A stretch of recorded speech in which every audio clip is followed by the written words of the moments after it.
Hello, everyone. Michael Jordan fans are the best. And today we're going to be asking the question, who is the biggest turkey in the NBA as a Thanksgiving special? But first, before we get into that, let's welcome the panel. NMB Sports, how are you today? Doing good, man. Week by week, I'm feeling better about some of the things I've said throughout the season. So I'll start there, and then we'll get on with the show. But glad to be here as always. Robin, Sports and Fitness Rants, how are you today, sir? Yes, yes, man. It's great to be back once again. I want to send a happy Thanksgiving to everybody out there, man. Shout out to everybody in the chat, man. Once again, guys, it's great to be back with you on another Sunday edition. And this is going to be a great episode because this is what we're always talking about in the turkeys and the way that these guys are acting and the current state of the NBA, man. So shout out to my man, Nick. Shout out to my man, Speem. The Czar AOH is in the house. And, of course, Dark, the ringleader. My man, everybody holding it down, man. You guys know the deal, man. Let's roll. Speem Engine, how are you today, sir? I'm well. I did tell you in confidence to have me not go after Robin. So you're back here to all of that. I'm well. I'm happy to be here. AOH, also with the LeBron is the B word. How are you today, sir? Yeah. Sorry, still on the move. Got to do this, avatar thing while I'm on the move. But I don't even want to go second after Sports and Fitness Rants. I just can't match it. I just can't match it. It's generational excitement. Yeah. All right. So I guess, Nick, first, who do you think is the biggest turkey in the NBA right now? Well, right now, I guess, it makes it a little bit more short term. But in the definition of, you sent us that definition of what you meant by a turkey, right? There's sort of like, there has to be a level of personal stupidity to it. And so for that, Ja Morant gets my nod for turkey of the NBA. It's kind of for his past antics, I know, but he just came back. But that's just my nominee. I think, as they said in 8 Mile, right, that Ja Morant's real name is Clarence, and Clarence's parents come from a real good marriage, right? This trying to be something you're not. This kind of, he's trying to be a gangster kind of thing. There's no such thing as halfway crooks, as they say. It just is so stupid to me what he did with the gun and all that. I just think that, in my opinion, when I think of a turkey, an idiot who kind of falls over his own feet, right? We give LeBron a lot of hate, but LeBron has an empire at least. LeBron's a billionaire, right? At least LeBron, you could say from some kind of objective view, the moves he's made a lot of money, right? And he's for however he's done, he's kind of stayed out of a negative press in terms of doing something really stupid like DUI or something like that, right? So I'll say that, and then my literal turkey is going to be Zion. He's my actual turkey. I just want to throw him out because I think, on the subject of physical turkey, he's quite literally, I think, about to eat himself out of the league. So he's my honorable mention. But Ja Morant's my turkey for his past antics and what he's done. So real fast before we get to you, Robin, Politicus Rex is in the chat, and I only didn't invite you because I don't know how much you know about the modern players. But to be honest, he says, to be honest, my turkey of the NBA is Adam Silver. That's a good point. I'm mad at Very it. good point. I'm mad at it. But Robin, so who do you think is the biggest turkey in the NBA? Well, I think the sad reality for the NBA right now is, unfortunately, what we see right now with what Nick just said, and then you see what Rex just commented about Adam Silver. And that reality is that there are several different options that we could throw out there and say, hey, this guy's a legit turkey of the NBA, or, this is a certain aspect of the NBA that, we don't really respect right now. So when we think about Nick and, him thinking about Ja Morant, I did not think about Ja Morant in that regard when I was thinking about some of the guys that I was going to maybe mention right now. But I think that's the reality, the sad reality for the current state of the NBA is that a lot of these guys, it's the collective of these guys. Because we can think about Zion Williamson. Absolutely, he can qualify as the biggest turkey of the NBA right now. You're literally representing the Jordan brand. That's what you're representing. I've actually done videos on my channel that really says to me that Michael Jordan should drop this man from his brand. Like, you're not representing at all what Michael Jordan is supposed to represent when you're putting that logo on and you're wearing those sneakers. Who would want to wear Zion Williams sneakers? When you talk about the fact that he can't even stay healthy to even be on the court, this is not about him not playing good. Oh, Zion Williamson's going out there and scoring 15 points a game and, getting a couple of rebounds. You're not even on the court, man.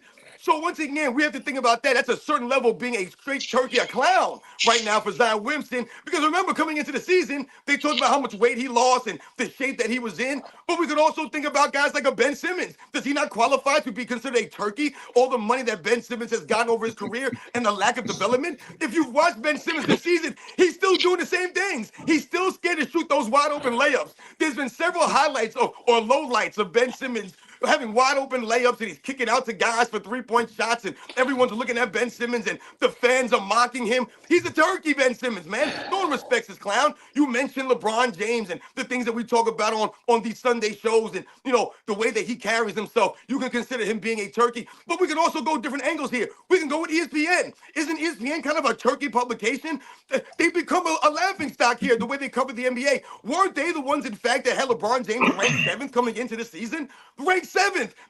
They're turkeys. Whoever came up with that ranking, you're a turkey. We can qualify ESPN in the way that they cover the NBA as being turkeys. We can also talk about Adam Silver. Now he's trying to come up with a way to change the All-Star game again. Listen, Adam Silver, once again, doesn't get what the NBA fans want. What the NBA fans want is for the NBA players to play regular NBA basketball out there in the All-Star game. We don't want a pickup style game. We don't want team captains. We want East versus West. We want a rivalry. We want that to matter. We want these guys to go out there and give the effort. They're calling 1, 2 fouls in the All-Star game, chucking them 80, 90, 100 threes. When I was watching the game, guys were fouling out of the All-Star game. They were actually fouling out. That's what was going on. So we talk about all these different players. To me, the turkey, though, is hands down is Joel Embiid.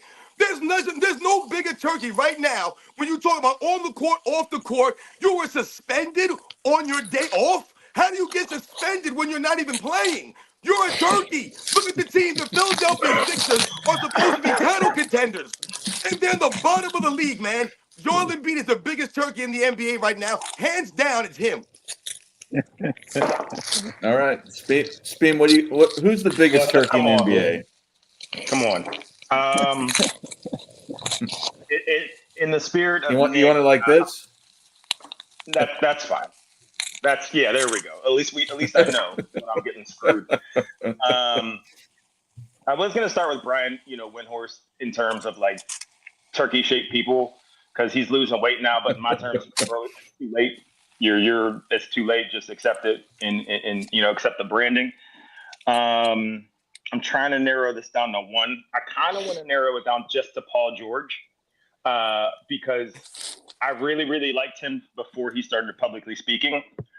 And a lot of how he's sounding on his podcast and how delusional he's sounding about, for example, the Clippers fan base and even the Indiana fan base is lunacy to me.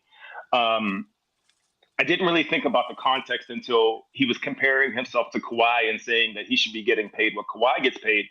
But I haven't heard anybody challenge that and say, well, Kawhi's a champion. Kawhi's a multiple-time champion. You, in no universe, should be getting Kawhi money.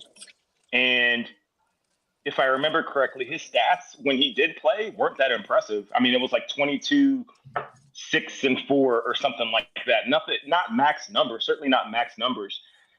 So for him to continue to live this delusion of max money and being a franchise player, like those days are over. And I will maintain that he didn't start acting like this until he shook LeBron's hand after the dunk on Birdman and after LeBron hit the half-court shot. I'm telling you, LeBron injected him with something or cursed him with something because he's been an idiot ever since. Just like Anthony Edwards has been an idiot ever since he played with him on the Olympics. I'm noticing a trend. I kind of want to narrow it Well, down. To that. turkeys I do don't get care enough injected with about- stuff. What's that? I said turkeys do get injected with stuff. That's true. Well, I'm scared of what he's full of. Then I don't care enough about Tyrese Halliburton to speak on him, but how he's moving now is shaky to me, and he's approaching that turkey. I'm gonna patent that turkey territory. All right. AOH, who's the biggest turkey in the NBA right now? Speed mentioned it doesn't matter if you go right after sports and fitness rants. The only thing that matters is that you go before sports and fitness rants. Seriously. But he has a good point. I mean, it's sad that there were so many options. I mean, it's really hard to choose which of these people is the biggest clown. And if we spent some time digging on it, we could pretty much probably find that most of them qualify as clowns, but we have the biggest clowns. Paul George, I'm very curious why I think people fell in love with the idea of Paul George, but I don't know what he ever did for people to actually be that big of fans. Like I have a friend that's like, oh, Paul George will give you this and this and this number. I'm like, okay, well, please, by all means, take him on your team and I will happily bypass because I know he won't get it done. Anyway, yeah, I won't spend too much time talking about how terrible the list is. Like when Nick was talking about stupid behavior, I was starting to think that he meant Anthony Edwards, just because Anthony Edwards is not physically capable of saying anything remotely intelligent anymore. But of course, it's Ja Morant. But wait a minute, look at all these other people. But I'm going to choose, just because I want to talk about him today, I'm going to choose JJ Redick. And Nice. he's not the biggest one out of them, but he needs to be talked about. And so I'm choosing him. So when you come back to me, I can do my JJ Redick bit.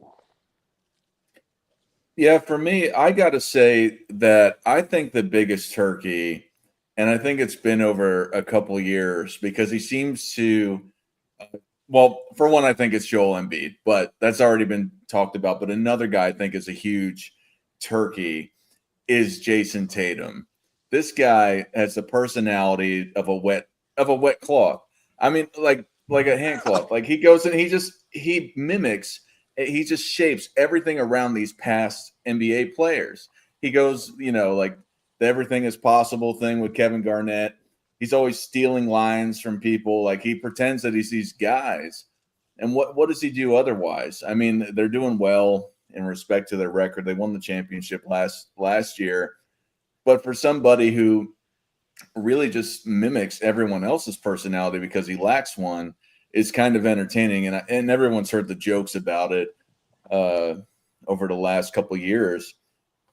But really, just to echo what Robin is saying and just to double down on it, it's not even just Joel Embiid and Paul George, like Speeman mentioned. It's the 76ers at large, because over the last 10 years, we've doubled down on the process, and it's completely ruined the franchise's reputation as a hard-nosed, gritty city to play basketball in. And now we've got two of the biggest softies, or what's the man? I just lost it. What's the turkey brand? Anyway, it doesn't matter. Butterball. It's the biggest butterball organization that there is in the NBA. I lost Screw it. you guys. It would have been better if I Screw remembered that. you look fat. What's Go ahead, that? sorry. I said screw everybody else on this panel for not speaking up and making me look like the fat one. Go ahead. Yeah. No, but it's the biggest butterball organization in the NBA. I mean, now they drafted all these players. They traded most of them that they thought were going to be hits. They missed on a lot of them.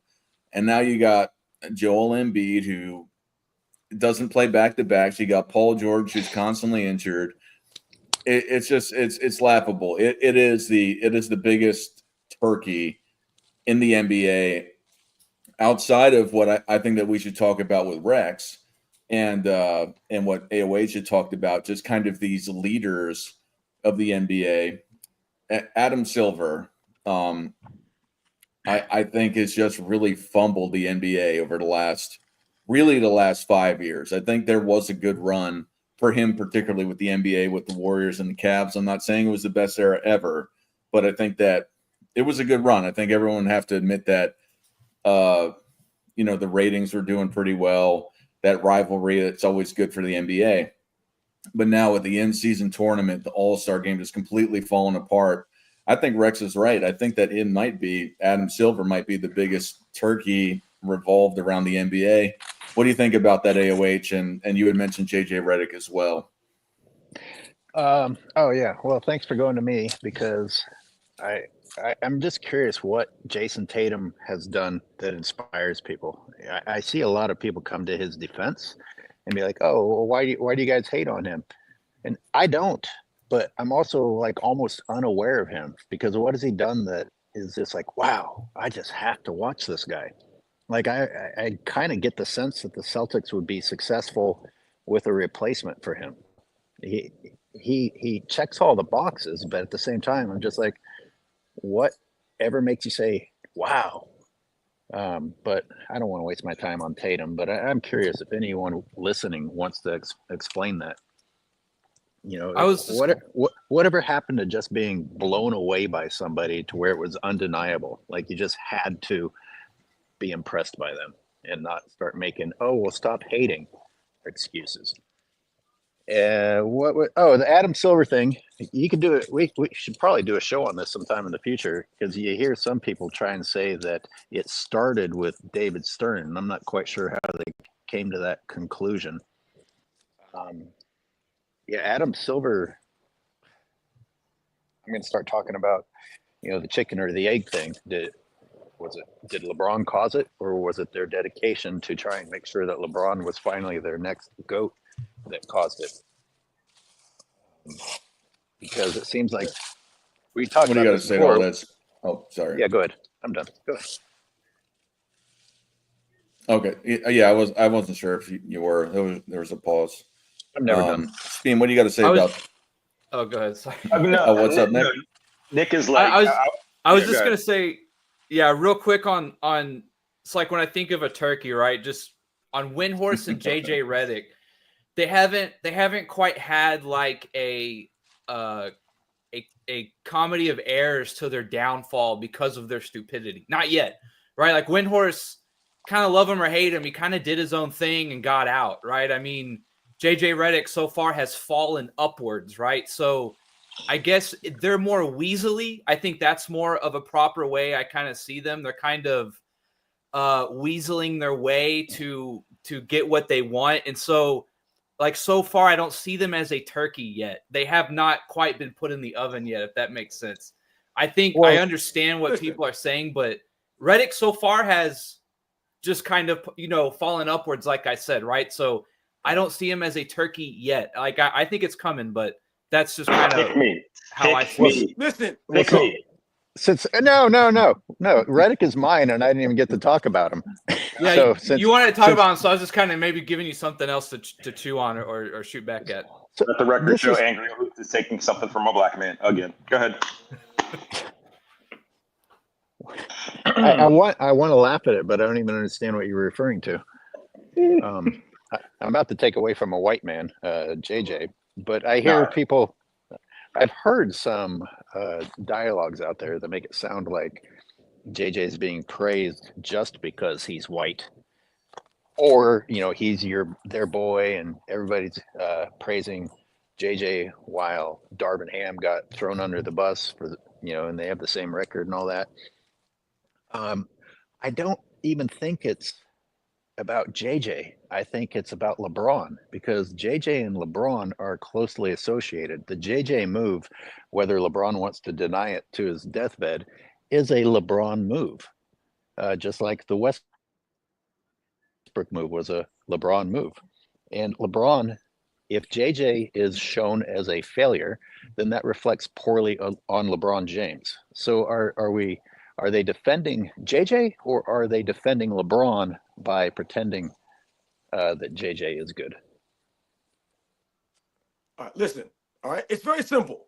JJ Redick can clearly be a turkey. We don't have to come like Nick. Why do you try to complicate things and try to come with a definition and say, well, he's not really a cooked, well done turkey? Like, no. Listen, you could be the turkey of the week. Let's say, for example, you have programs and shows. They'll say, oh, someone's the donkey of the day or someone's the idiot of the week. And because they said something dumb that week or they did something dumb that week, they're not saying that historically they're, turkeys. But think about, for example, AOH, my man, Nazar. Let's think about something that you can go to his channel. Anybody out there in the comment section, you can go to my man's channel and you can see clearly JJ Redick being a turkey when he says that LeBron James is the only guy giving effort on the court. No one else. He said that in a post-game press conference. No one else gave effort but the 40-year-old LeBron James. That's what he said out of his mouth. When you clearly have video footage of LeBron James not giving effort. So guess what? In that instance, JJ Redick is what? He's a turkey. He's qualified to be a turkey and be called a turkey because you sit there actually on a damn conference and on a microphone and you tell everybody else on your team as the head coach, y'all wasn't giving effort, only the old man was, when you can clearly see his ass not getting back, not giving that effort. So what are the players supposed to feel? Damn, man, you gonna call us out, but you ain't gonna call him out? You're a turkey for that, JJ Redick. These are the kinds of things we're talking about. When we talk about Adam Silver, man, my problem with everybody always jumping on Adam Silver is simply this. Why everybody wants Adam Silver to hold grown men's hands. They want Adam Silver to be the guy to come in there and be the referee and check these guys back into place. The thing about it is he shouldn't have to do that. Now, yes, we could blame Adam Silver for not having a backbone and not really being a true understanding of what the fans need and what the game really needs. But you can't blame Adam Silver for having to institute a load managing guideline of flopping penalties. That's these fools, these damn adult professionals that are getting paid all this damn money. We must put responsibility at their feet. Even if David Stern was here, do you think that's going to make Zion Williamson get on the goddamn court? Hell no, man. These fools don't want to play. Speem, I'm going to ask you to follow that. What exactly, Gar? What would you like me to follow that with, other than like a towel to wipe Sports and Fitness's forehead? What No. What about Adam Silver, JJ Redick? Well, no, I think that's the Adam Silver thing. I think is a strong point from Robin that these are grown adult men for the most part that make their own decisions. And I got to give you props, Robin, because I never thought about it like that. At the end of the day, these are adults.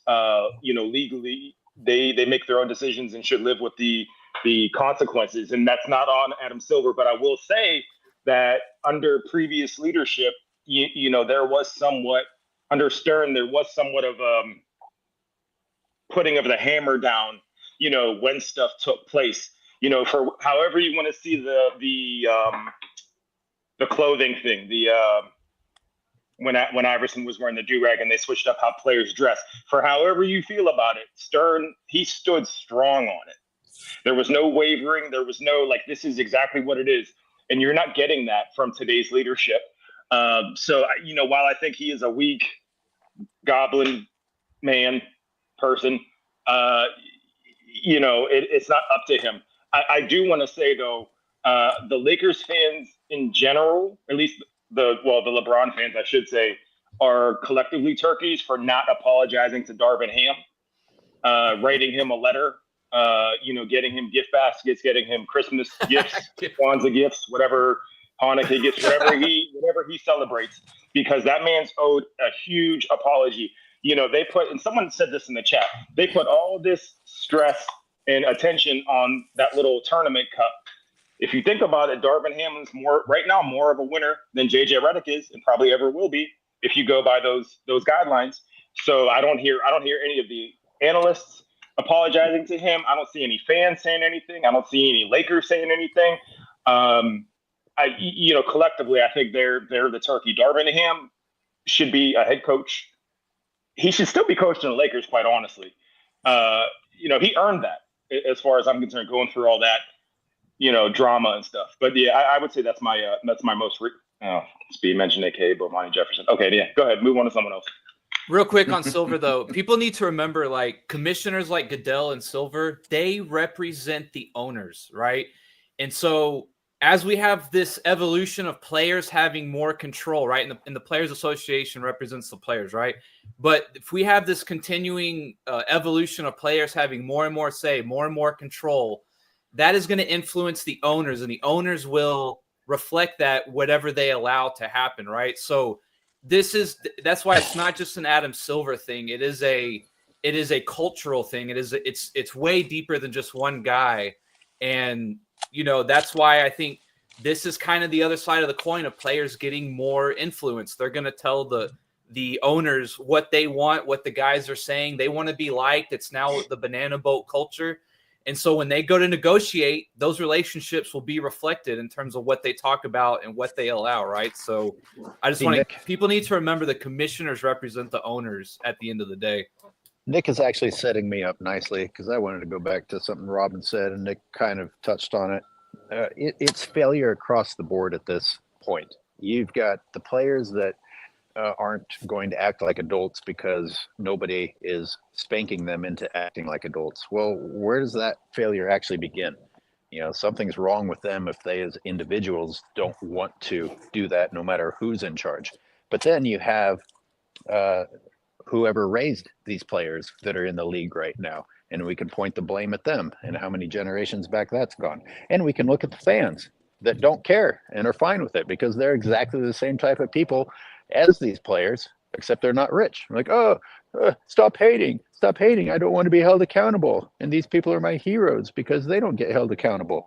I mean, where does it end and where does it begin? The owners, the owners get called out if they try to flex their power. Like my girlfriend and I were actually talking about how bad sports are, and she's like, maybe the coaches should be the ones that get paid a whole bunch and not the players. I'm like, well, that's going to bring a whole lot of hate. It's going to bring the master and servant argument back in.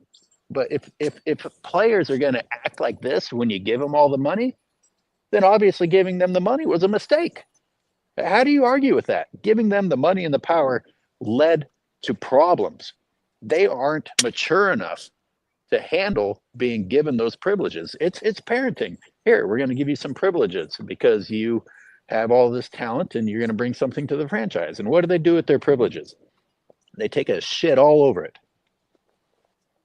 Yeah, I wanted to add too with the Adam Silver aspect and the players union and player control. Not that I know the ins and outs of negotiations, but I understand what a union does in general, which is to be able to lobby for certain privileges, as said before.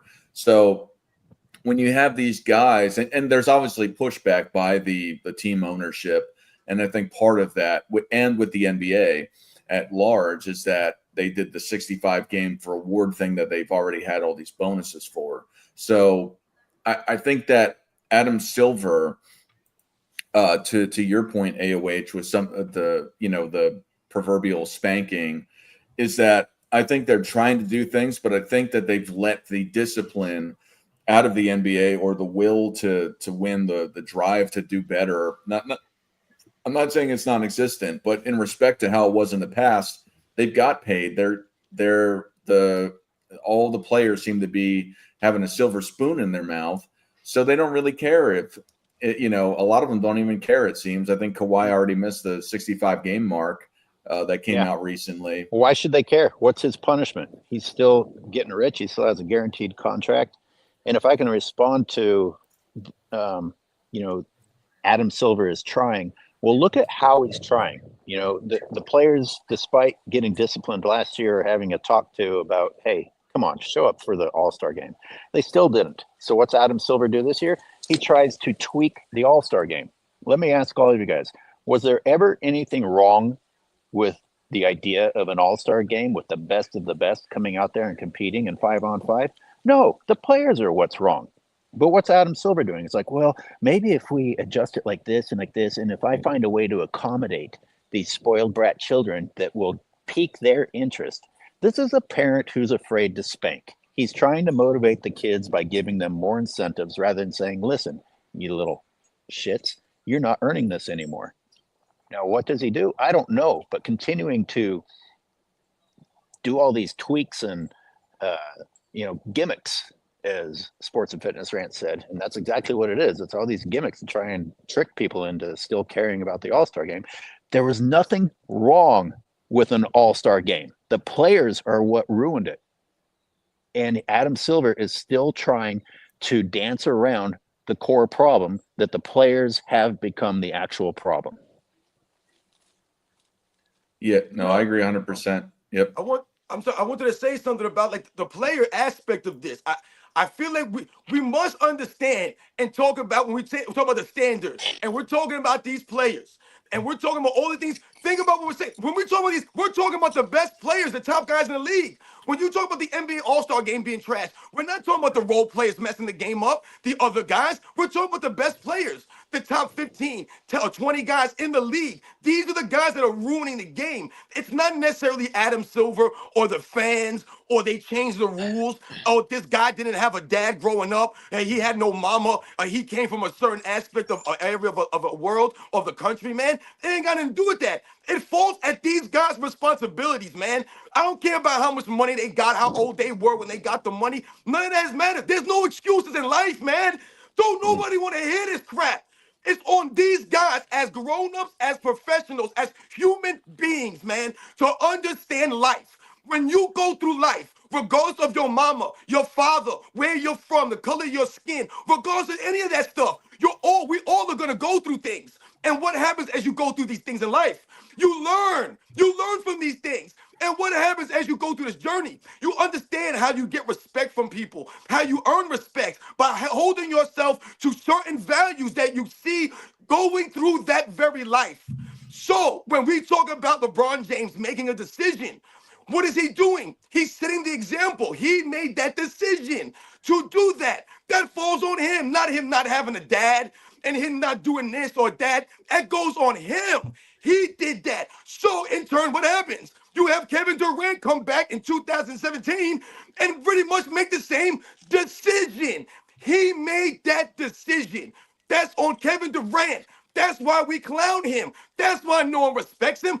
That's why he makes burner accounts to go back at the fans, because he understands, he feels guilty in his mind because he knows he cheated the game. So when we talk about Ben Simmons, you mentioned Kawhi Leonard. What did Kawhi Leonard do? He made decisions to not play for the San Antonio Spurs, to be a diva, to not go see the doctor, to not talk to David Robinson, to not talk to this guy, to not talk to that guy. He didn't want to have to do with nothing. He had his uncle speaking for him. He made those decisions. He didn't speak for himself like a grown man. So what do you have now? You have guys like Ben Simmons out here. You got the Joel Embiids. You got the Luka Doncic's. You got what's going on, load management, because the star players are doing this. They're setting the example. When we talk about James Harden and he's requesting trades to leave Houston, he's requesting trades to leave Philadelphia. He's doing that. He's setting the example. He's making that decision for all the other clowns behind him to think it's okay. It's on those fools, man. 5-second response to Robin. He talked about learning. He talked about growing up. How do you learn if there aren't any consequences? Don't consequences lead to— Absolutely, consequences lead. So do these guys face any consequences? They face consequences every single day. These guys face consequences. That's why we're here. No, I mean consequences that would actually change their behavior, like their paycheck being deducted, things like that. Well, See, just this is real what I'm talking quick. about, the standard. That's what I'm saying. Like, it's not necessary that you have to be punished for doing something. Like, so LeBron James have been punished for making the decision. There's no Yes. punishment for that. He But should what we're have. talking about, when LeBron James tells us to go back to the boring lives, he was upset. Why? Because people were turned against him and rooting against him. That was his punishment. That was the consequence. They were rooting against you. That doesn't necessarily make you a bad person, but that was the consequence. He couldn't live with that, though, so he lashed out the fans. But he had consequences to these things. There's two major ways you learn stuff, and that's through repetition and that's through pain. And then respect the consequences. If you don't get any pain for it and you have this repetition that you're able to get away with things, then they learn that it's okay to go and keep doing what they're doing because they're not being held accountable and they're not learning through pain. Repetition is what you can do, whether it's positive or negative. If you keep doing the same thing over and over again and you're not held accountable, then that's what it is. I just want to inject that real fast. Hey, wait, you were going to say something? No, I think you kind of followed it up. Yep. All right. Real fast. I think that. So somebody asked about this before. So I'm going to be having a live debate later tonight. Bob Cousy versus Steph Curry. Who's greater? I think everyone could guess who I'm arguing for. Bob Cousy. I don't think it's particularly close. That should be starting at around 5:30 Hawaii Standard Time. I don't know what that is Eastern. So 11:30. What's that for the rest of the Eastern world, Standard Dark? Time. 11:30 Eastern Standard Time. Thank you. Who versus who? Or no. Versus this LeBron fan named Ishmael. Bob Cousy I versus don't who? know. Steph Curry. Yeah. I That's feel a that tough I'm one right punching there, up, my man, especially Dark. with where I'm doing it. It's the judges. We'll see. We'll see if they take my case, but I'm telling you, I'm going to have a great argument. It should be starting on a Casual Sports Fans channel, starting around 10:30 Eastern Standard Time. Are you Or what debating day? who's the greater point guard or who's the greater player? The greater player. Oh yeah, you in trouble. What's the day, Dart? Which day? That's tough, Today, that's tough. tonight. I think I got a good. I got a great argument. I'm not sure if I'll win. Apparently, I'm the overwhelming favorite, but I don't know where that was told by one of the guys that organizes this stuff. But I don't know. I feel like that is. I feel like that's untrue. I feel like I'm punching up in this situation, but I feel that I can make a great argument for it. I just want to inject that. What's up? I'm a Bay Area guy. I've watched Steph Curry do some things that left my mouth hanging open. He's incredible. But before I would ever say that he's better than Cousy, I would say you better go and learn about Cousy. And that's what the younger people don't do. They don't bother to even find out exactly what Bob Cousy was about or what Bob Cousy accomplished or what his game looked like before they make the decision.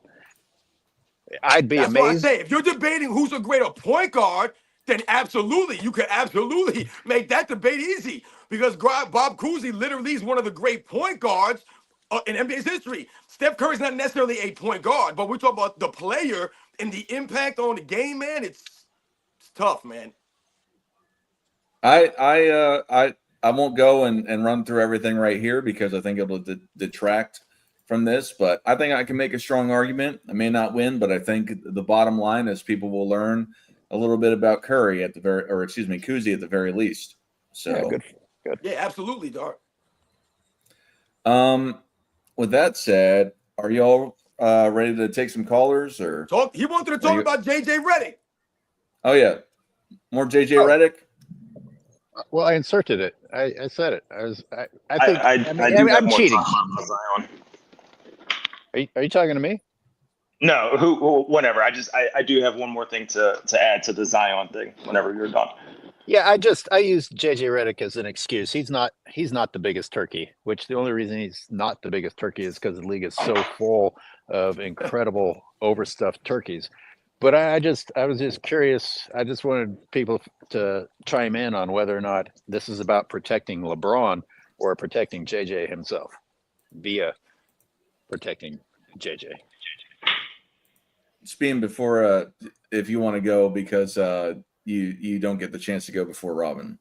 Right. No, that's the main reason I'm doing this. I'm just coming up with a BS reason to talk. No, one thing about Zion is if he does go to a major market team and he all of a sudden gets in shape and all of his averages go up, I hope he is just like booed out of every stadium because part of me thinks, and I don't know the man personally, but he's walking around smiling and joyful when he's intentionally not doing what he's asked to do, even to fulfill contract obligations. And, if he goes to the Knicks, for example, and the ball's out and gets in shape, it's like, yo, dude, that's whack. That's weak for you to completely fold. That would be like Ben Simmons out of nowhere, just coming up and being able to make layups and jump shots because he's, now he's on a I guess a contender is a better word for it. But he's doing this. He's acting like shout out to AOH again. He's acting like a pouting child. He's not going to get punished for it, no matter what they say. And just seeing his fat body, with a Mount Zion tattoo. Well, I'm fat. I shouldn't say that. Seeing his body with a Mount Zion tattoo on his back, and it's like, bro, like I don't feel like you've earned that. I don't feel like you've earned the right to do that. That's like the chosen one tattoo. It's to me, stuff like that is corny, but it's a new generation. I just want to get that off my chest. If he comes out, goes to a major market team, all of a sudden balls out, gets in shape, and I have several pairs of his sneaks. I will just donate them. Oh my God! I'm not going to burn them because I'm not stupid, but I will donate them. Well, this goes back to just your personality at the core. Like, does anyone here think that Michael Jordan was happy when he was injured? It was driving him fucking crazy. It was driving him fucking crazy when he was injured. And I've said in past shows, I think Michael Jordan would be bored out of his mind. I think he would have gone straight into retirement if he played in this generation. I think he truly had it deep inside of him, was raised properly enough, and had the competitive drive in him to where if he was on the court with these fools right now, he wouldn't even be able to stomach it. I do not think he'd fall in line. Maybe I'm being fantastical and I just want to believe that. Maybe I'm just wanting to believe that things could be better and the past was better. But I just can't picture Michael Jordan actually enjoying today's league, even if you did the time portal thing and dropped him in here in his prime. Time machine basketball, my favorite. Oh. No, you're good. You're good, Robin. Oh yeah, no, I was gonna say you guys made a good point. Dart, Speem, AOH, you guys are bringing up the personalities. Dart, you were talking about Jason Tatum earlier and the lack of personality, the demeanor of some of these guys, and I think that's a big part of the NBA and the way that we look at the game and the way that we view some of these players and the lack of respect, so to speak, that we have for some of these guys and their overall games. It's because they don't really have the personalities of some of the guys that we mentioned as, coming up before, this era. When you talk about some of those great players, not only were they great because, their game on the court, but they also had really great personalities. Whether you liked them or not, you still respected them overall. A lot of people didn't like Charles Barkley's personality in the 90s and stuff like that, but that was what made Charles Barkley so great. There were so many people that liked Charles Barkley because, think about him today. He's literally one of the biggest people on TV because of the way that he speaks and the way that his personality is such. So when we talk about some of these guys and the commercials that they had back in the days, it wasn't just Michael Jordan. There were other guys like Larry Johnson that had really great commercials. When we talk about Grandmama and the endorsements that he had, people forget about some of these guys. Even someone like a Derek Coleman and some of the commercials that he had. We remember Penny Hardaway and the Little Penny commercials. We all know Shaquille O'Neal and the personality that was Shaquille O'Neal in the 90s. You just think about some of these guys and the way that they were out there, the way that you can market them, that goes to the level of the respect and the way that the fans, love that game, that connection that, we had. Did you hear? Yeah. Did you hear Grandmama apparently doesn't like that he was in those commercials? I heard about that, yeah. I don't know. That whole thing was weird to me. A lot of that stuff now is all this, hindsight, and these people, once again, it's part of the weird culture now because God forbid, now you get accused of certain things because you did certain things, man. When at the time, I remember he was on, there was a show called Family Matters. I don't know if you guys remember Family Matters. Yeah. With Steve Urkel and stuff like that. But Grandmama was on that show. He actually made a cameo on that show in the 90s, man. Like, no one looked at Larry Johnson a certain way. Or, No. I said, as a kid, as a teenager growing up, man. And like you said, now all these years later, guys feel a certain way now because the way society has gone, it's gotten a little bit out of hand. We all know that. Did I do that? Exactly.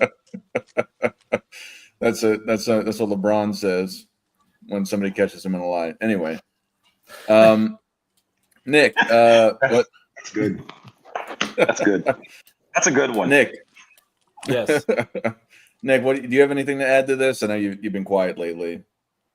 No, I understand what AOH is saying though in terms of defending Reddick's really kind of like defending LeBron, which I understand that angle of it as well. But no, I don't really have much to add. I think Zion deserves a little more criticism. It's absolutely sad what's become of him. It's really, a lot of times it's injuries or unfortunate events. Someone gets hurt on the court or something, you give him a little bit of a pass, but it's quite sad. I think pathetic is the word, really.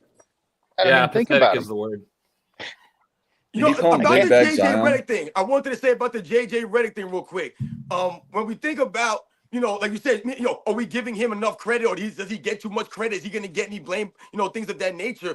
When I think about the Los Angeles Lakers this season, this is actually the first season that Anthony Davis is leading the team in shots per game. He's actually attempting more shots than LeBron James. This is actually the first season that's been that way. So we could point to JJ Redick and say, oh, maybe JJ Redick is trying to incorporate Anthony Davis and the other players more. The only problem with that statement is the fact that LeBron James is still playing more minutes than anybody else on the damn team. Why is LeBron James leading the Lakers in minutes? They should not. This is what I'm talking about. If JJ Redick was really coaching the Lakers, like I'm talking about coaching to win games and be consistent, LeBron James should be averaging 22, 25 minutes a game. That's what he should be averaging out there every night. Because the less of LeBron James you have on the court standing around and not playing any defense and turning the ball over 5 times a game, then the less of a chance you have for him to be goofing it up and jacking your game up. So once again, if JJ Redick was really coaching to win games, then Anthony Davis should be taking probably 20 shots a game, not 17, and LeBron James should not be leading the team in minutes. Yeah. I mean, did people actually think Darvin Ham was blind, dumb, didn't understand that Anthony Davis was his best option? Of course he did. Of course he did. His hands were tied, and JJ's are less tied, and yet, despite being less tied, you have LeBron out there when it comes the fourth period coming in and fucking everything up. AOH, I got a super chat for $2 Canadian, which, what is that, 30 cents? Is there a tariff on I that? don't know. With a tariff? YouTube tariffs. Anyway, the Cameron Peterson asked, who's your favorite role player of all time? Oh, wow. God, forgive me for not knowing the answer. That's a great question. Can I think Jason about Terry is mine for obvious reasons. So many great role players. Scottie Pippen. No, Pippen's not a role player. I don't think. Yeah. Whatever good I ever John had to Stark? say about Pippen, he undid with his behavior. Who's Scottie it? Pippen caused me to go back and look at Scottie Pippen's career and think, wait a minute, you aren't all that. Pippen was a role player in his own marriage. You can't even talk about him. Leave him out. He's out. Dennis Rodman? Ouch. Is Chauncey I'm Billups not considered sure a role player? I think if someone's Chauncey critical Billups? to what you do, I don't call them a role player. So that's just me. Like, so for Rodman, I don't know if he would fit role player. Maybe in Never his even made an all-star team in the second three. He was a role player on that team. Yeah, but he's Nah, still no, got like you're right, 15 though. You're boards right, a Nick, you're game, right. you know? If Scap, It's like if- without him, that's a huge part of their game that's gone. It's more No, like you're right. critical in a way, I would say. But he's close. That's a good barrier, I think, for role player or not. if Scap I'm was gonna here, say I would Jamal say that Crawford. Derek Fisher. Yeah, Derek Fisher. Yeah. That's a good one, yeah. Robert Horry. I'm saying Jamal Crawford. Robert Just as Horry what he might can be, do. yeah. If Johnny Arnett was here, I would say Kobe Bryant. Is Manu Ginobili a role player? Came off the bench. I would have to say, yeah. He kind of fits that Jason Terry mold a little bit. Like, Yeah, I know the San spark Antonio off the Spurs bench. love some Manu Ginobili. man, he was. That's another good one. Ginobili! That's another good barrier, a good example. He was a flop artist. I will say that. I don't want to be a hypocrite. How about I'm a Danny Ginobili Ainge? guy, but he was a Danny flop Ainge, artist. one of the great role players. Yeah. Speaking of some of our contemporaries, do you all know who the real mind crime is? Yep. I was thinking, you don't know who he is? I don't know. What do y'all think about him? I was thinking about inviting him to the show. The real He's Mike- dope. You like him? Yeah, I'll go Yeah, check he's him out. I'm thinking about shooting him an email, see if he wants to come through someday, if he's interested in that. But yeah, Okay. Are y'all good if I drop the link, or y'all want to discuss something else before that? No, Do drop it. it. Do it. All right, the link has been dropped. And while he's dropping But that, I also- will say I feel totally vindicated right now. The Bucks are back to top 5. I said that would happen, and the Warriors are out of the top 3 in the West. So I said that would happen. So we'll see what happens. Yeah, yo, Steph Curry's been getting hurt a lot this season. I got him in my fantasy team, man, and he's been missing a lot of games so far early in the season, Steph Curry, man. So, yeah, the Warriors have been a little bit, a little inconsistent lately, man. But, yeah, it's good And to the see the Bucks Mavericks bounce are- back. Mavericks are rolling without Luka. They look. I had said earlier, I think in terms of deepness, they're probably a top 3 roster. So I feel a little vindicated on that too. Yeah, Kyrie stepped it Yeah. up. They beat some quality teams too. Yeah. Yeah, it's, Well, it's Buddy funny, Hield- man, because you'll see one team one night win, and then the next night, that same team, like I saw the Phoenix Suns blow out the Lakers, and then the next night they get beat by the Brooklyn Nets without their best player. I was like, what the hell's going on? Yeah. There's too much of that. I don't know what to think at all about these teams. Yeah, but isn't that the parity that everybody's been kind of looking for the Yeah, last but you shouldn't be getting 18 blown years? out. Like you're beating a team by 27, and then you get beat by 27. That's not parity. That's inconsistency. Well, I was gonna say lack of effort and no killer instinct, because once they go And down, like I that's said, it. Brooklyn was missing their best player. It's weird to me sometimes. So for talking about parity, I think that especially with 30 teams, you can't have parity because you're going to have top heavy teams. They're going to end up winning a bunch of games. Even though in the 50s and 60s Celtics, I think that had the most parity, even though there were less teams, because it was more potent. You can argue that. A lot of people will disagree with that. But when you got guys like Dolph Schayes, Bob Pettit, Oscar Robertson, Jerry West, Elgin Baylor, all these really heavy hitting names, Wilt Chamberlain, Bill Russell, John Havlicek, all these guys, Wes Unseld, to me, like when you have a whole bunch of these heavy hitting guys that are spread across these 8 to 12 teams, I think that's more parity, even though there's less teams. You got all these heavy hitters. The Celtics won, and there were some free agency things that kept them in place. However, I think that in respect to the top heavy talent in the league, that is truly more parity. And in respect, again, the context of the times, there was all these free agency rules that didn't really exist. So Are there's a you difference sound there. insane right now to argue that the 60s was the most parity in the NBA when you had one team win 8 in a row? Stop the nonsense right now, man. And listen, everyone knows that the 70s, when you could argue, was the most parity in the NBA's history. When you had all these different teams winning championships and you didn't have these top-heavy teams and you had more teams and the talent was more spread out. It's the same thing that we talk about when they argue that the 90s was a watered-down NBA. What they argue of a watered down is they're trying to use watered down in place of parity. That's what made the 90s so nice and so great. The balance of the league. When you talk about the Eastern Conference, there were a bunch of formidable teams in the East throughout the 90s.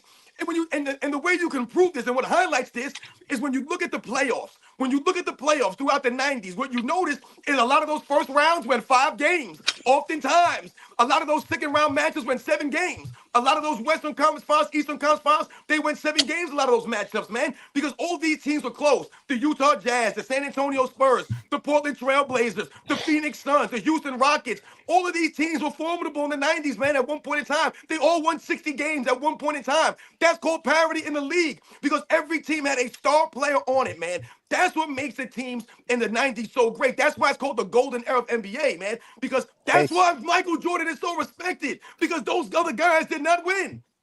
Case in point. I want to retort real fast because within the 50s and 60s, it's widely known that Bill Russell won a ton of game 7s, a ton of elimination games. If they were close, he just won every single one of them.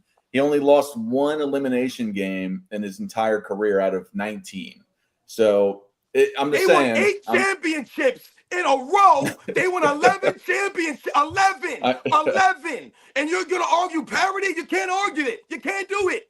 There's no parity there. You have a bunch of great teams. I'm not saying they didn't beat anybody. They weren't great teams. Yes, they were great teams because, like you said, you have a few teams and all the players are on these teams. And I added the context parity? that it was in respect to the free agency. You can't. Yeah, I agree. But in respect to the free agency, yeah, that's what made it not have the parity. But I was saying in respect to the top heavy talent.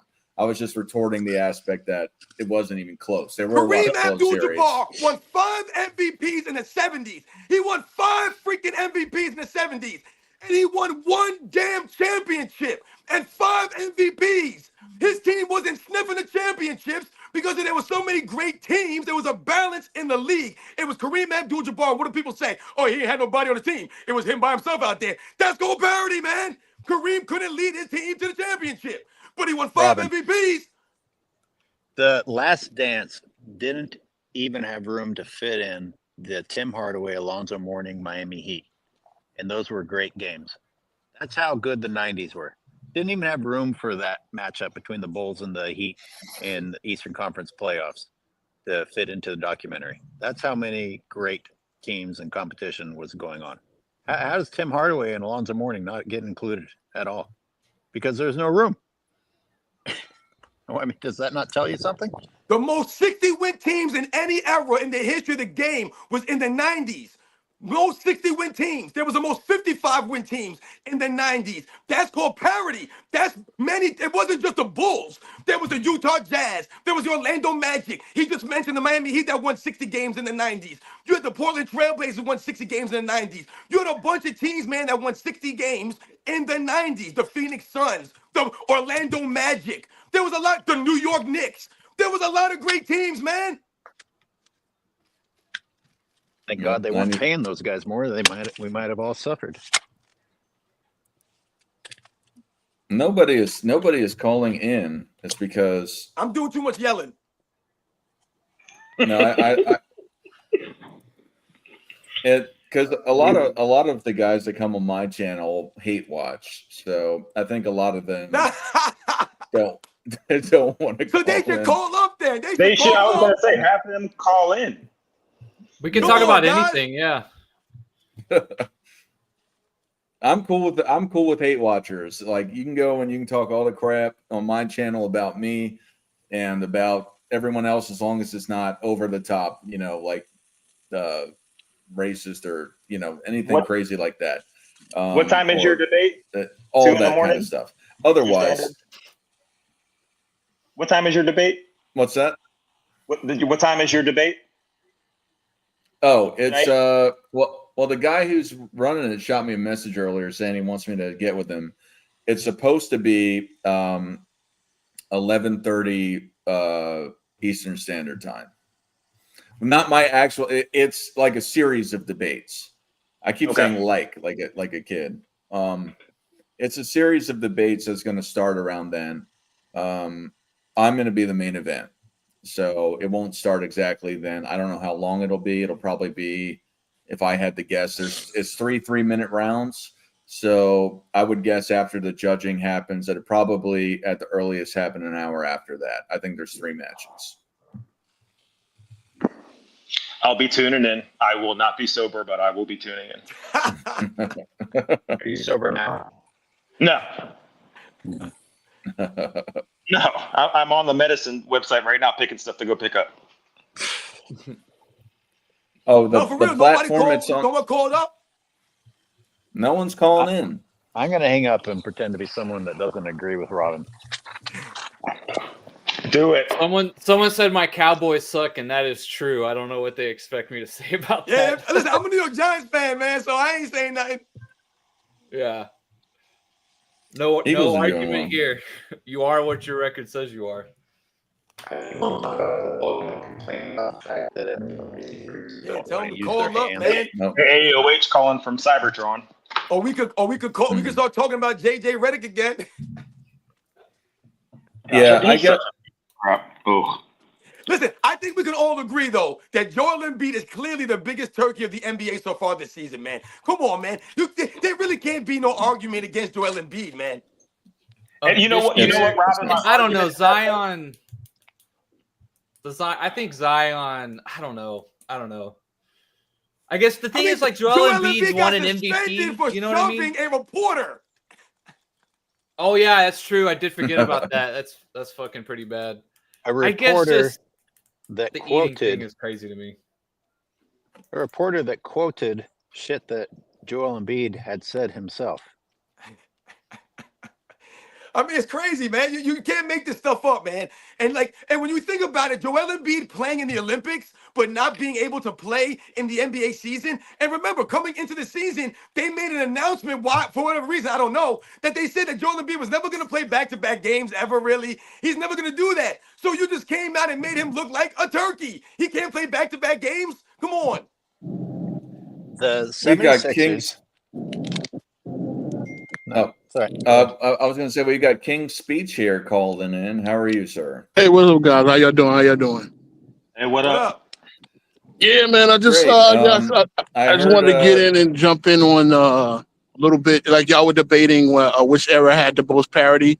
I think both of you guys are right. When it comes to the 60s and the 90s, like the only thing when you said that Bill Russell had all the game 7s, and it was a lot closer than people realized. It wasn't the fact that the Boston was just like laced with talent and nobody else had talent. I mean, as Jerry West famously said, I was about 6 plays away from winning 5 championships myself. A lot of those Lakers series were close. They played they played 7 times, 7 or 8 times. And a lot of, he said 5 plays go the other way. I got 4 rings, at least 4 or 5 rings. So it wasn't like the Celtics they just found a way to win every time. Right. And so that's a great point. The point that I'm making, and you actually just made my point. So they went to all those game 7s and they won because of a couple of plays. But why did they win? Because of those couple of plays. Because of guys like Sam Jones, because of guys like John Hondo Havlicek, because of guys like Tommy Heinsohn and guys like Bob Cousy. So when we talk about those couple of plays, if they gave out the Finals MVP award back in them days, the things that we would realize is that Bill Russell would have 11 championships, but he wouldn't be the Finals MVP every one of those seasons. So the point that I was making is that the Boston Celtics was so great because they had great players, and they had so many great players at each position. They didn't just have great players that, stepped in each other's toes, so to speak. Remember, think about it. they were great Sam coaches. Jones was known as Mr. Clutch before Jerry West was. And why was he known as Mr. Clutch? Because he was knocking down big-time baskets out there in the games, man. Look, Red Auerbach was a genius. He put that team together expertly, and to your argument, because you didn't have free agency, that team could stay together for the whole length of time. And Red Auerbach was just when Cousy retired, they replaced him expertly. Bill Russell himself, stepped up and did more to facilitate after Cousy retired. If you look at the assist numbers and everything, I would guess that Russell, just looking at the numbers, probably would have won at least 5 or 6 of those Finals MVPs. Because there was one run that I saw where they played 2 rounds, and he had almost 30 rebounds a game. I think that would be the record for a single playoff run. He had 29.9 rebounds a game. The guy was a monster. The guy was a monster. Listen, so. I'm not arguing against Bill Russell at all, man. You're on the money with everything you're saying. I think Bill Russell is arguably the greatest player of all time. And I'm not saying that Bill Russell wasn't the catalyst for those wins and that, they would win without Bill Russell. None of that stuff, man. Because Bill Russell, like I said, he was the leader. Think about it. The man was coaching and winning championships simultaneously. Yeah, so that's the crazy part. Word. King's Speech, your quote from Jerry West made me think about LeBron James. I'm going to bring it back to LeBron James. Oh, of course, please do. It's the woulda, shoulda, coulda, almost era where people want to give people accolades for almost doing it. Everybody's like, 10 straight finals is more impressive than winning finals. I'm like, how many people throughout history could say, well, I almost, and I almost, and I almost. This is what great competition is about. You didn't have the guy to get you over the hump. And that's what LeBron James represents. He's not the guy to get you over the hump. He's the guy to take a cakewalk through a bullshit easy conference as he hops to teams that give him the best chance and then fail once he gets there. Can I ask another question? Yeah. Can we celebrate the in-season tournament winner this year? Will the King allow us to celebrate, since he's quoted as saying it doesn't mean nothing, even though we had him popping champagne bottles last year? Even I'm celebrating it. I got my goggles in the back. I'm I mean, celebrating. my Knicks play Orlando on Tuesday, and for a chance to I guess we got to win that to advance. And if I might want to hang a banner. I haven't hung one since Willis Reed. I'm just saying, do we have permission to celebrate the in-season tournament now that I pray. LeBron As is long not as in? they don't hang it next to the 70s Knicks championship banner. Of You can't yeah, hang it next to that legit banner. No of team course, after the Lakers hung it. I don't think any team will have the balls to do this, but exactly. I'm praying that they don't hang it, and they're like, yeah, this is great, and it doesn't mean anything, just like Kobe Yeah. Bryant said. Do like they do with the championship they won over there in Saudi Arabia. They just leave it there in Vegas and let it put it up in a museum. Exactly. Oh boy, yeah. I mean, it's just ridiculous. He's so pathological. He's such a pathological liar. For a 40-year-old man. You got a son in the league now. Well, again, He's somewhere. did y'all see Kwame Brown cook Gilbert Arenas on that whole subject? And Yep. Gilbert like basically had to hang up the phone before he had to admit that he's on LeBron's payroll. That was so bad. Yeah, no, but Ronnie has a heel contusion. You forgot. Right. That's a big deal. Oh, the heel And- contusion. Yeah. Right, I'm because so- you can't prove a heel contusion. That's like saying he has a headache. Yeah. Yeah. My God. New words. Shout out to Yeah, Quincy piggyback Olivari, off, man. Get that man a roster spot. Amen. Real quick, I want to piggyback off what AOH was saying about the effort. Everyone's just rewarding the effort. Ja Morant, his fan base is a prime example of that, because I've never seen so many highlights of almost dunks in my life. In my history of watching the league, and I'm 39 years old. I've probably been watching it for maybe 30 years. I've never seen so many highlights of almost finishing a play. And I have to think that I have to think that he thinks that too when he's going up for one of these stupid ass dunks, because he's just looking for the highlight. He's looking for the being praised for the effort. And I think that could be a reason he's hurt all the time. You know what I mean? It's like when people would, clap for someone crossing somebody over, but then they shoot an air ball. It's like, we're not used to rewarding that. This Amen just had a good take. Yes, I did. Cybertron is back. Yes, I did, Optimus Prime. So the ratings that came out, is that are the ratings really that bad? Nick, give the So numbers, guy. this is something. Well, I mean, simply they've been like. So I keep saying man. I feel like a kid again. What are you, Clueless? So the numbers that. What's that? You in that movie Clueless? Yeah. So real quick, it says here through the first month of this year, the viewership is down 28% year over year this time last year. Wow, that's terrible. Look, we have billions more people on the planet than in the 90s, which is crazy by itself. So even with all the pirating excuses, just the sheer number of human beings available to watch, the ratings should be up. I mean, they took StreamYard down. Well, there's also something that got brought up, because I talked with FYF some time ago. I went on a show when he was talking about ratings, and the Nielsen numbers. A lot of these LeBron fans or apologists at the very least will say, well, the Nielsen numbers don't account for streaming. Yes, they do. I'm not saying they account for pirating, but according to the Nielsen website, if you take 5 seconds to go to their website, it accounts for streaming platforms as well. So, if you want to count the pirating, that obviously that's unaccountable for, because you don't know who's stealing it. But the point of it is that in respect to the, some of the numbers that came out is that the women's college tournament with the NCAA, it did better than a lot of NBA games. And Mhm. I think it was during the Christmas Fucking time crazy. that you know what I mean? Like, and that's on legit Yeah. television. So you're telling me that otherwise people are watching it. I mean, listen, That's if my you think about LeBron James, he's supposed to be the face of the NBA over the last several years, the last 2 decades, essentially. It's been them promoting LeBron James, man. But if you think about LeBron James and his celebrity, it comes into question sometimes.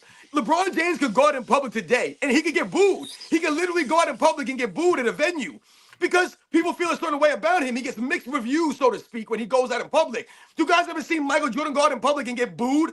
You ever see him go out and maybe get some murmurs or, people kind of question Michael Jordan? No, wherever he goes, they're dying all over the place, man. He goes to Cleveland for the 75th anniversary, and they applaud this man like he never hit the shot in 89, like he never broke their hearts in 1991 or 92. These are the kinds of things that they do when Michael Jordan goes out in public. Did you ever see Magic Johnson get booed or Larry Bird go out and get booed when he goes out in public, man? LeBron James, his appeal in public is not really like that, man. This is why people, listen, I don't see LeBron James jerseys out there when I go out like that, man. I just don't see them out there like that, man. And I'll tell you right now, when I play You basketball, will in the I don't see Philippines. nobody wearing his shoes. That's funny. Oh man, that's a good one. Hey, can someone explain to me the Filipino obsession with LeBron James? It seems like Oh, it's no, particularly no, they're- strong. No, They love it's everything just- Lakers. it's just basketball. So Yeah. I've spent time in Southeast Asia, and the four main jerseys is Kobe Bryant, Steph Curry, LeBron James, and Michael Jordan. And but I've even had Filipino guys come on. I've done interviews with Filipino people on my channel, and they say that Michael Jordan's the GOAT. Now, granted, the guy that I interviewed was a government guy. He was an older guy. Probably, if I had to guess, I didn't ask his age. I'd have to place him around 50. But the point of it is that I wouldn't say that they're just obsessed with LeBron James. They just are obsessed with basketball, which I don't think is a bad thing. I think they have their own. Yeah, I'm seeing the Filipinos on YouTube that are heavy LeBron. So maybe I'm only seeing them. But, Well, the algorithm is always going to push LeBron, and I'm just glad that people are waking up to the fraud that he is, because, like I said, he's pathological. Like, you really think that our memories is that short when we didn't see you popping champagne in Vegas last year, and now you come out and say, well, the in-season tournament never meant anything. It's just, it doesn't make sense. when did he say that? Well, I saw a meme. I saw, I shouldn't even, because I like to get a guy quoted, but I saw a meme or something that said that he said that. So I didn't really watch the press, because usually I confirm it. Did he say it? He did in a post game interview.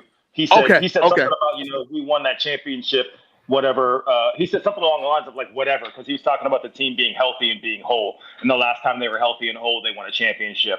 Come on, he's 40 years old. 39 years old. Why is he making these excuses? Come on.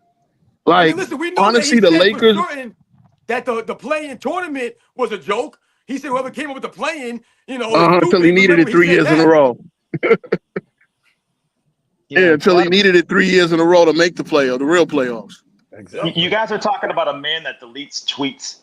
Yeah. I think that no matter where you are in life, unless you're applying for a job, hey, if you delete tweets, that's such a sign of weakness. Especially if you're affiliated. You don't have. It's crazy. When we talk about being an adult, when we talk about being a grown-up, and once again, what do grown-ups and adults have in common? They say what they mean, and they mean what they say. So if you're going to tweet something, then make sure that you know what you're saying and you mean what you're going to tweet. Once again, these guys are stupid, man. You think that people don't screenshot this stuff, it's not going to come back? You think you got rid of that?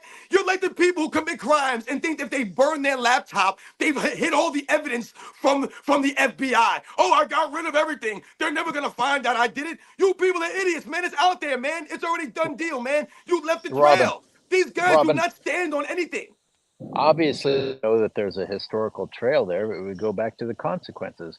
When have they ever had to suffer? When have they ever had to suffer? They It's like don't. you said absurd shit. You had to backtrack. Well, they didn't backtrack. No one made them backtrack. The press never made them backtrack. Their contracts weren't revoked. Their endorsements weren't revoked. I mean, and their fans are still there making excuses for them. It's not that they don't know somewhere in the back of their mind that people can screenshot. It's that they can do whatever the fuck stupid shit that they want, and there are no consequences. You know what I think it is? I think that they think it's like the legacy media. I call it the legacy media. They think that we have such short attention spans that we're stupid that we won't remember what you said. I remember stuff from 30 years ago, like to the detail. Remember when they made the Russell Westbrook trade and he made that tweet where everybody was saying how old that team was and he made that tweet, you're talking about my squad, keep the same energy, right? And he deleted the tweet, and that team went on and won 33 games with 5 Hall of Famers. Yep, that's the exact tweet I was talking about. Yeah, exactly. I was about to respect. I was about to respect him for actually standing on it, and he deletes the tweet after 45 minutes later. Corny. It's corny. I was going to give him a house of respect. Now, of course, I knew that team was dog shit. I mean, like, that team had 10 shooting guards. When you look at that opening day roster, they had 10 shooting guards, 10 guys that play shooting guards. Russell Westbrook was the only center. Then you had DeAndre Jordan, Howard, and AD as the only centers. And then, basically when AD got hurt, their season was over. That I knew that team was going to be dog shit. But he deleted the tweet and then blamed Russell Westbrook for everything. And I'm so happy that Russell Westbrook is contributing to the Denver Nuggets because I'm a big Westbrook fan. I know people don't like him. One thing you like him or hate him, one thing you cannot say about Westbrook is he cheats the game. That man plays I've seen that guy get a knee surgery and come back within 2 weeks and play. It's an arthroscopic thing, but anytime they go on your knee, you got to be out for a month, 2 months. He came back within 2 weeks. And that's the same season when he went 22, 12, and 12. Russell Westbrook, he's not John Stockton. We get it. But he doesn't cheat the game. He gives us everything. So he's contributing to the Nuggets. They righted the ship and, But Russell Westbrook, he completely threw Russell Westbrook under the bus because we all know the issue was that LeBron, you trade 3 starters for Russell Westbrook, yet you refuse to come off the ball. You refuse to let Russell Westbrook run the point guard, and that's where that team was dead in the water. In addition to the fact that they had no shooters, no size, they were old as dirt. But that's your boy LeBron James. He's got to be at the top of the list of the people I least want to be dunked on by. Like when he dunks, it's terrifying. When you talk about the consequences for some of these players or the lack of consequences, when we think about LeBron James, the consequences of what I mentioned earlier when I talk about LeBron James go out in town and get booed. Those are the consequences right there, man. Because of the way that you carried yourself throughout your career, now the public sees you for what you are. Like my man just mentioned, people are starting to open their eyes. So now when you go to the Super Bowl, they boo you in the Super Bowl. They're not cheering and celebrating you. And what happens? What's the result of that? LeBron James asking for his respect during the championship. Oh, I want my damn respect. Because he's starting to understand. He don't get that respect because people are starting to give you that, not the love that you want. That's why LeBron James have his wife come on stage and call him the GOAT. Because he's insecure, man. Because of the consequences that he's got over his career. People burning his jerseys when he left Cleveland. Those are the consequences that we're talking about. Yeah, you're never going to make him broke. You're not going to stop buying the jerseys. Remember, like you said, Airways, there's millions and millions and billions of people out here every year. People being born, those are new LeBron James fans because they continue to pump these narratives. But like I said earlier, that's why we're here now. That's what the point of everything is, to set the record straight. So now more and more people are starting to realize this dude ain't that guy. So whenever somebody has a conversation and they say, oh, is LeBron James greater than Michael Jordan? People say no. I talk to kids all the time. I work in a school with first graders, second graders, third graders, fourth graders. I ask them, yo, LeBron James, Michael Jordan. What? They look at me crazy. Michael Jordan. They know now. They understand. There's no like, oh, LeBron James. I don't see his jerseys. No one's wearing his sneakers. These are the consequences. It's a confusing one because you mentioned him getting booed in one instance, and yet, despite everything that he's done, he can show up in Cleveland with his bullshit nepotism son and get a standing ovation. I mean, you understand why it's confusing to me? It's like they That's why love it's him. called mixed reviews, AOH. Mixed reviews. Yes, you might be getting cheered in that instance, but who knows where you go at another town and you get booed. You talked about an ovation at his hometown.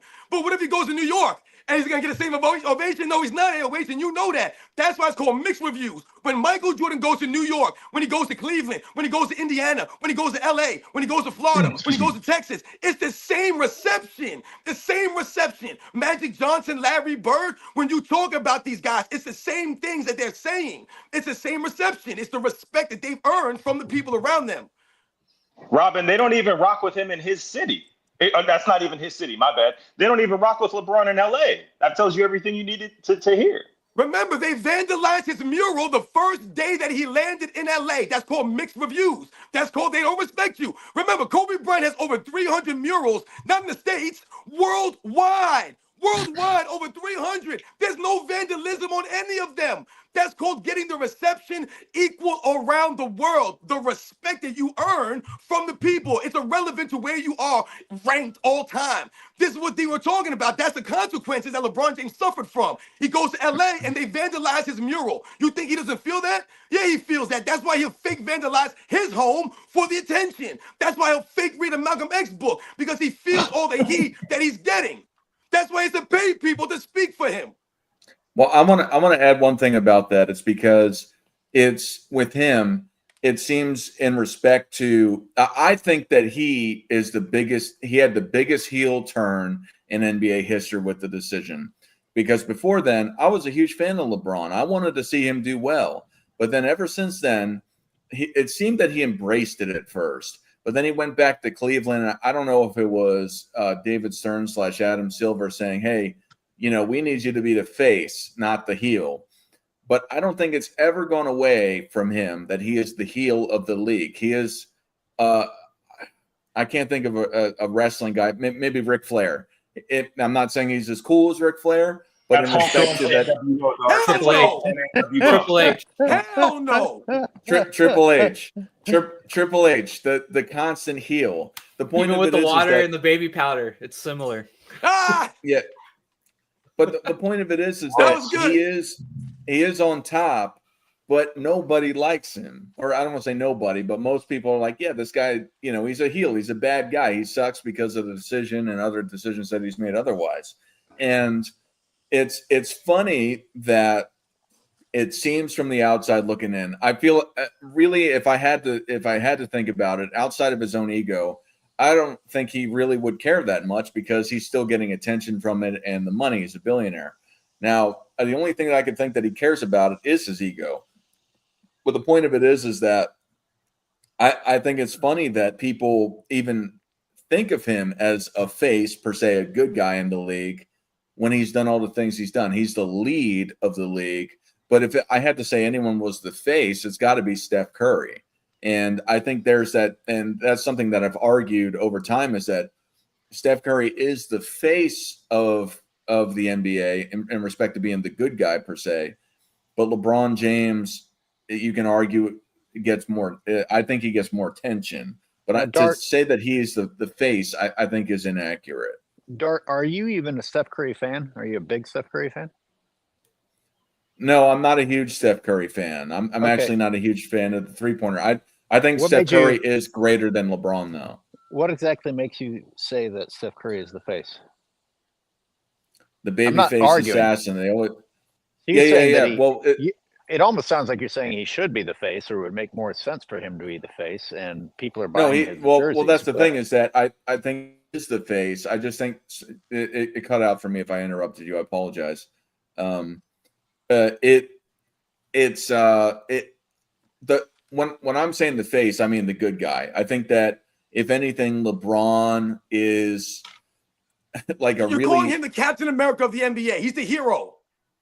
yeah. LeBron might get more viewers, but half of it's hate, right? So Yeah, but see, the problem is that what we're talking face, not really. Like half of his attention is how much people hate him. I think I agree with Dart in what he's trying to say. Oh, I'm not even Yeah. disagreeing with Dart. I just want to get the context because, like, if you, not even a big Steph Curry fan, still think that Steph Curry is or at least should be the face, but the league is continuing to promote LeBron. Whenever a league pass There you go. ad pops up on my screen, they're Right. showing me LeBron James. Why? Right. I thought you were done with him. No, they're not done with him. In fact, if they gave half the marketing to Steph Curry that they give to LeBron James, we might not even be having this conversation. It would be clear that it was Steph Curry as the face. Hey, look at ESPN's handling of the decision. It was so gross that most analysts couldn't quite contain their disgust in it, and yet ESPN was happy to air it. An hour fucking long of this guy lying through his teeth about I woke up this morning with this decision that he's been Mhm. planning for fucking years. They stood behind it. They stood behind it. Obviously, they were invested in LeBron James, whether they wanted to be or not. Yeah, absolutely. Yeah, and if I can elaborate, I want to go say this a little more. Remember, too, right? LeBron came into everything as soon as he got here day one, right? He was the chosen one, shoe deals, etc., right? Remember, Curry defected to Under Armour, which at the time was like a big risk. At that time, too, I don't know how true it was, but there was rumors like he liked to put Bible verses and stuff on his shoes, I think. And I think that might have been like kind of part of the reason he defected to Under Armour, because they said, we don't care, do what you want. That's true. Yeah. And then he's always also, him and his daughter, I feel like we're kind of like this feel good, humble, his daughter's like really cute, brings him on. I don't remember LeBron doing that with his kids per se. I knew that he was very involved in their athletic career, but it wasn't quite the same as like this, wholesome, feel good, kid comes on and is cute and you can tell they Something have you a can good relate to. family. Yeah, Oh, and man. LeBron, I think, has almost tried to backdoor that a little bit with the whole Bronny and the NBA thing. Again, it doesn't come off as natural, right? And I think a lot of people kind of resonate with Curry, right? He's a lot more to himself and not as, out there, again, the whole taking a risk on Under Armour and all that kind of stuff. Like the Captain America analogy was very, very good. Just made me think of those other things. Yo, look Curry at Nick coming also with the looked like heat, he was man. That was a having good fun. take, Nick. I like that take, Nick. Look at you, man. Good job, Nick. Curry has fun playing basketball. You can see him enjoy the sport. LeBron Yeah. just plays football out there and then complains. He doesn't look like, nobody on the Lakers looks like they're having a good time playing basketball. Exactly. Except for I when like LeBron that take sits that out. you made about the kids because it's appropriate for someone like LeBron James because LeBron James has used his children, his family, as a prop through social media. He's promoted his family and, he does TikToks and he's on Instagram and, he promotes this stuff. So you're right. He never really had that, that scenario or that moment where his kid was up there on the stage and on there and making a thing and, blah, blah, blah. See, when we think about Michael Jordan, he always kept his family, his personal life separate from what he was doing on the court. So you would never expect to see Michael Jordan's kids or to really have that moment. And I think that's why whenever Michael Jordan had a human, so to speak, moment, like when he cried and things of that nature, it was almost like, oh my God, Michael Jordan is actually showing emotion to us because he never really showed that kind of side of himself, So I think you're right on the money. I think, Dart, the point that you made, when you talk about, when we're talking about being the anti-hero, let's say, so to speak, of LeBron James, that's part of the consequences. He kind of made himself the Venom, so to speak, right? He's like the Venom. Venom is an anti-hero if people don't understand the comics. He's not Spider-Man, right? He's the anti-hero. He does good things, but he does it in a bad way, right? He has bad intentions, so to speak, right? He's going to kill the bad guys. He's not going to keep them alive, so to speak, right? But when you think about LeBron James, he's not comfortable being the anti-hero. He wants to be liked. That's the problem. So what happens? He makes the decision, and the consequence to that is now you're not liked as much. You're not the hero anymore. You're not Steph Curry. You're not Captain America. Now you're the Winter Soldier. You're not the same guy. So you're not going to get the same love. But because you made that decision, you have to live with that consequence. But for LeBron James, he couldn't do it. See what LeBron James should have done. is earn back that status, so to speak, by going out there and ignoring all of the hate and all the criticism and all the negative people burning his jerseys, and just went out there and played the game and not made excuses and not been that guy, but he couldn't do it, man, and that's part of the problem. Real quick Can I on the talk about- Jordan humility. I was gonna say real quick, going to play baseball is also took a lot of humility from Jordan. You're gonna tell me you go from the best player in a sport and you're gonna go play in some farm team, like whether you think he went there because of the mob or not, right? If he wanted to, he could just sat out 2 years and then stayed in shape and can't come back, right? He went to go play a totally different sport he knew he would not be the best at, and he gave it his all. Like that is also a little bit of humility as well, I think. It's also confidence because he knows he's the GOAT of basketball and he's just going to go enjoy himself. LeBron is insecure. I don't think LeBron James would go to another sport and allow himself to be seen as not being able to do that well at it. But AOH already said he could play tight end in the NFL. Isn't that good enough? Right. Well, exactly. He'll talk shit and he'll never be there. And that's part of the problem. But you guys with the hey, I'm going to be the anti-hero part. The issue I have with that is I don't think I've heard analysts really embrace him as the anti-hero. What I hear is, oh, look what LeBron's done for the league. LeBron has carried the league. He's done so much for the game. I mean, and he hasn't, but they continue to say that he has. I don't think that they portray him as an anti-hero. I think they continue to try and pretend that he's a great guy despite all the bullshit that he's done. No, I think absolutely. Yeah. I think the only aspect, I think you're right, AOH. I think that they don't promote that. I think the only aspect that we can think about that they do promote that would equate to an anti-hero, so to speak, is that he's the victim. So you start to feel bad for the anti-hero. Why? Because no one understands the anti-hero, right? They don't understand Venom, right? He's a complex character. Some of these other people. So they think that we don't understand LeBron. Oh, listen, LeBron James has no help. It's not him. It's not his fault that he's doing things a certain way or these things are not happening for him in his life, right? You felt bad for Matt Hardy or Tom Hardy, excuse me, when you're watching him portray these characters. So you want sympathy. That's what they want for LeBron James. They want sympathy all the time. He's always the victim here. Real quick. One example to me that almost rivals the decision as embarrassing is LeBron flat out took advantage of Kobe's death. Nobody has the guts to say it. Nobody has the heart to say it. But he took advantage of Kobe's death and he used it as this way to make it seem like him and Kobe were best buds and all about this competition when. That was not the case. People that have been alive long enough can see that was never the case. A, and B, for him to stand there on the center of the court and have this note and say, no, I'm going to go off the top of my head, blah, blah, blah, and tear this note up with all these theatrics and all this. I'm just thinking to myself, who falls for this? This isn't, you know what I mean? This isn't a movie. This isn't like a play. How can you sit there and let this man, why didn't somebody say, what was on that note? Read what was on there. Because you can't. It was probably one of his daughter's drawings or some BS. Because the whole thing was fake. The whole thing was just to make the Lakers seem like we better win it for Kobe. None of those players gave a crap about Kobe, and they're getting Kobe Bryant leg tattoos, Kobe Bryant thigh tattoos. That's because it's easy to get a thigh tattoo because nobody's going to see it. It's just such low-hanging fruit that you can pick apart, but nobody seems to talk about it in the media. How about the Redeem Team documentary where that whole scene with the birthday bit?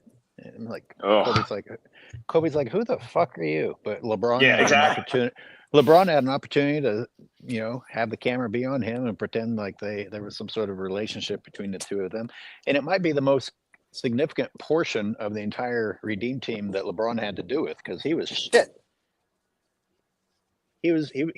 Without Kobe and without Dwayne Wade, they would have lost again. Yep. Yeah.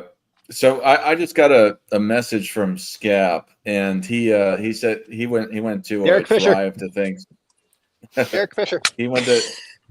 I guess he's driving back from a Thanksgiving venture.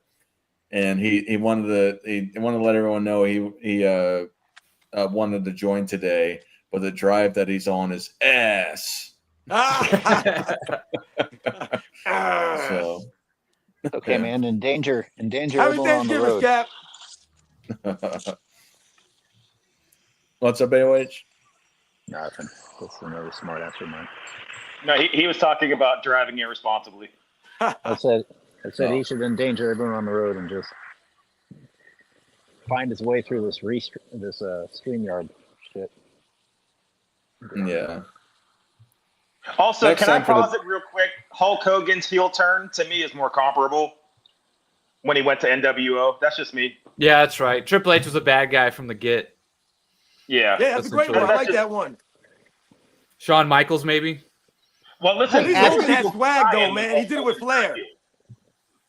You know, When- I when, accidentally watched. yeah. I accidentally watched that McMahon bit on Netflix, and I don't even watch wrestling, and they managed to draw me in. It was kind of interesting. Did you guys? Oh, it's you guys fascinating. Yes.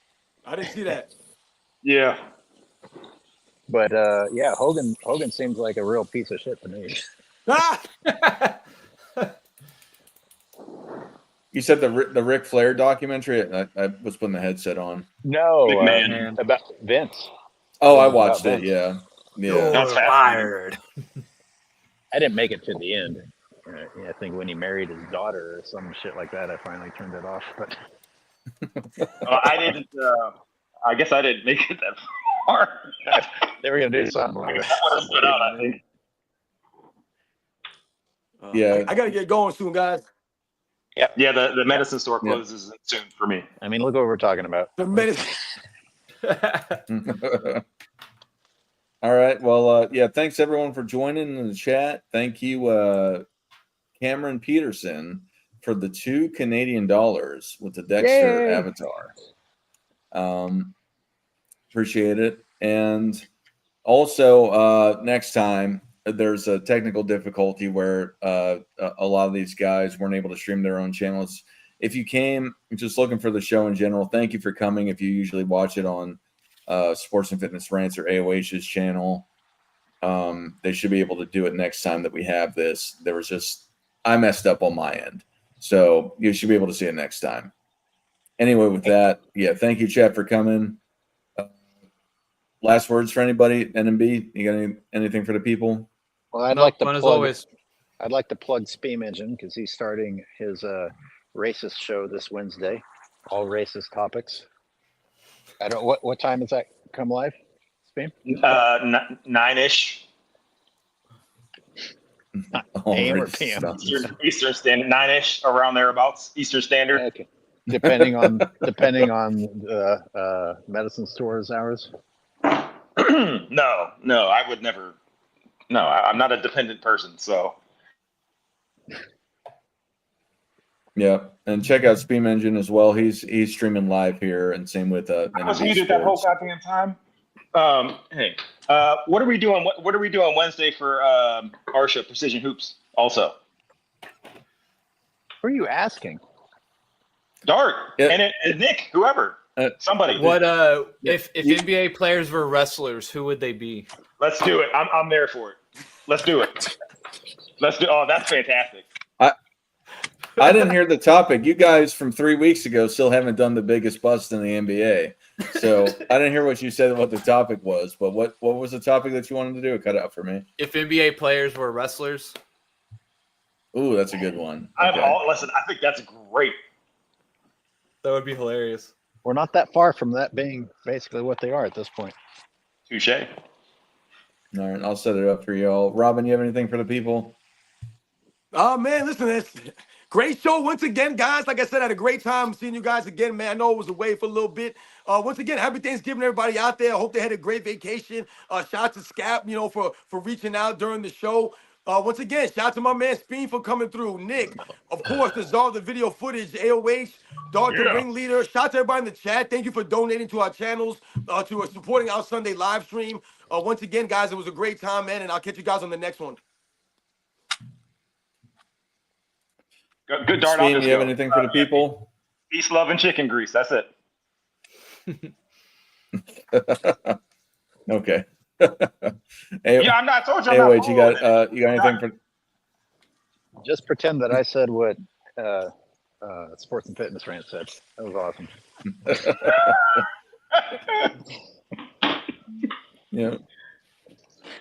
Just All start right. doing me last from now on. Yeah. Okay. That's smart. We'll pull you down. Yeah. Hey, we'll all pull you down my- last. My last few videos that have actually gotten like a good number of views, they're all demonetized. So send me a donation. Yeah. Well, this is something on a sidebar is that AOH and Robin, I think you guys might be interested in it since I got you here. I have the ability to do giveaways. So I think that maybe we can talk offline a little bit more about it, but we can maybe start doing some giveaways of some of our merch for some of the loyal subscribers of ours. I'll get with you in detail about it. But yeah, essentially you just got to sign up for it. I did it recently with this trivia championship. You just sign up, you give us your email, and then we're able to contact you afterwards about giving you the prize. It's something I think that might be good for everybody, especially for the subscribers that are interested in getting a free T-shirt or however we decide to do it. All right. In this live yeah. stream and tell us about it. All right. And for everyone, thank you again for coming. And Michael Jordan fans are the best. LeBron James is a bitch. Gonna have to edit that part out.